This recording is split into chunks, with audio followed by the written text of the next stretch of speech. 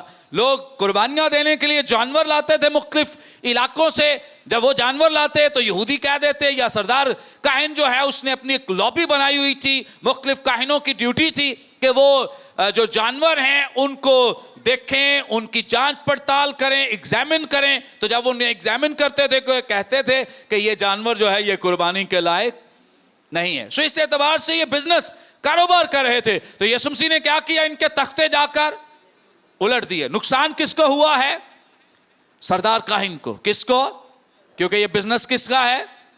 سردار کاہن کا ہے. سو اس اعتبار سے یاد رکھے کہ یہ سچویشن اپنی گرفتاری کی, یہ سچویشن خداوند یسوع مسیح نے خود پیدا کی ہے, خود اس نے کریٹ کیا ہے کہ اسے گرفتار کیا جائے, خود اس نے ماحول بنایا ہے کہ اسے گرفتار کیا جائے, خود اس نے یہ ہیکل میں مداخلت کر کے اور اس میں ان لوگوں کو فائنینشلی نقصان پہنچا کے ان کے ذہنوں کو آمادہ کیا, تیار کیا کہ یہ لوگ جو ہیں یہ مجھے گرفتار کریں. کیونکہ عید فصح ہے اور عید فصح پر خداوند یسوع مسیح اپنے آپ کو اس برے کی طرح جس کا عکس ہمیں پرانے عہد میں نظر آتا ہے کہ جب یہ مصر کی غلامی میں سے نکلے تو ہر گھر کے پیچھے ایک برہ ذبح کیا گیا, خون بہایا گیا, اور وہ خون جو تھا ان کی رہائی, ان کی نجات کا باعث بنا. آج یسوع مسیح اسی یاد میں چاہتے ہیں کہ اسی عید فصح پر, کیونکہ اس نے کہا کہ میرا وقت کیا ہو گیا ہے, پورا ہو گیا ہے. سو اپنے اس وقت کی تکمیل پر خداوند یسوع مسیح چاہتے ہیں کہ اسی سال کی عید فصح پر اسے قربان کیا جائے. یہودی تو چاہتے تھے عید گزر جائے تو اس کے بعد پکڑیں گے, لیکن یہ کریٹ کیا ہے ماحول کس نے؟ خداوند یسوع مسیح نے. آمین. سو ہم اس پہ غور کرتے رہیں گے, سیکھتے رہیں گے. چونکہ آج شہربانی ہے, آج ہم اس پر ہی اکتفا کریں گے. خداوند اپنے کلام کے وسیلے ہمیں برکت دے.